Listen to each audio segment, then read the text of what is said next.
अस्सलामुअलैकुम। आज हम बनाएंगे बहुत ही ज़्यादा क्रिस्पी, सिंपल और शानदार मटन फ्राई की रेसिपी। मेरे चैनल कुक विद फेम को ज़रूर सब्सक्राइब कर लें और बेल आइकॉन भी प्रेस कर दें। इंस्टाग्राम, ट्विटर और फेसबुक मेरा ज़रूर विजिट करें, लिंक्स डिस्क्रिप्शन बॉक्स में है। तो चलिए मज़ेदार रेसिपी बनाना अब हम शुरू करते हैं। मटन फ्राई बनाने के लिए सबसे पहले एक प्रेशर कुकर ले लें। आप चाहें तो पैन का भी इस्तेमाल कर सकते हैं, लेकिन प्रेशर कुकर में गोश्त जल्दी गलता है।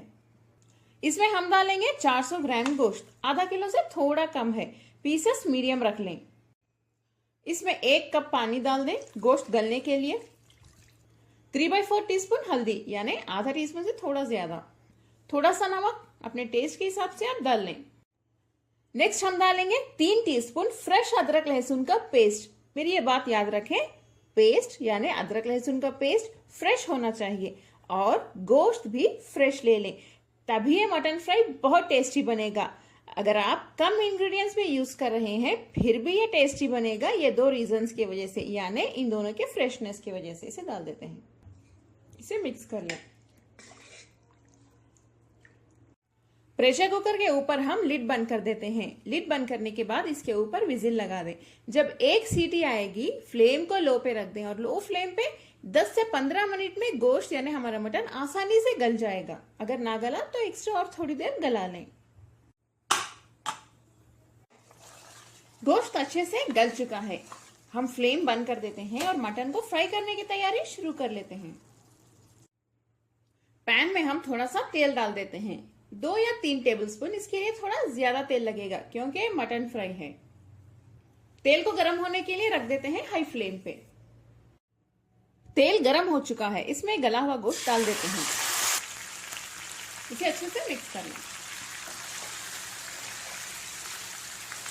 मीडियम फ्लेम पे इसे फ्राई करें।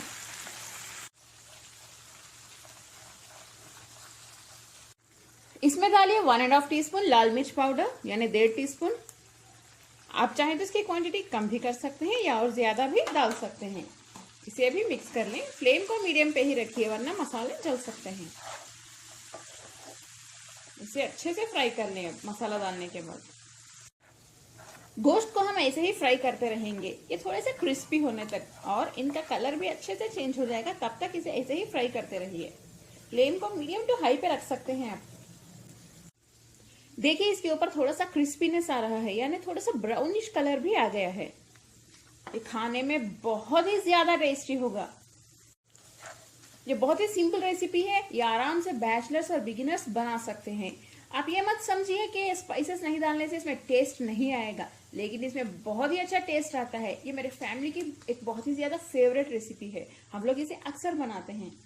ये जो मसाला है इसे आप चावल में मिला के खाइए, यानी प्लेन राइस में बहुत मजा आएगा आपको। एक डिफरेंट टेस्ट आएगा इसमें।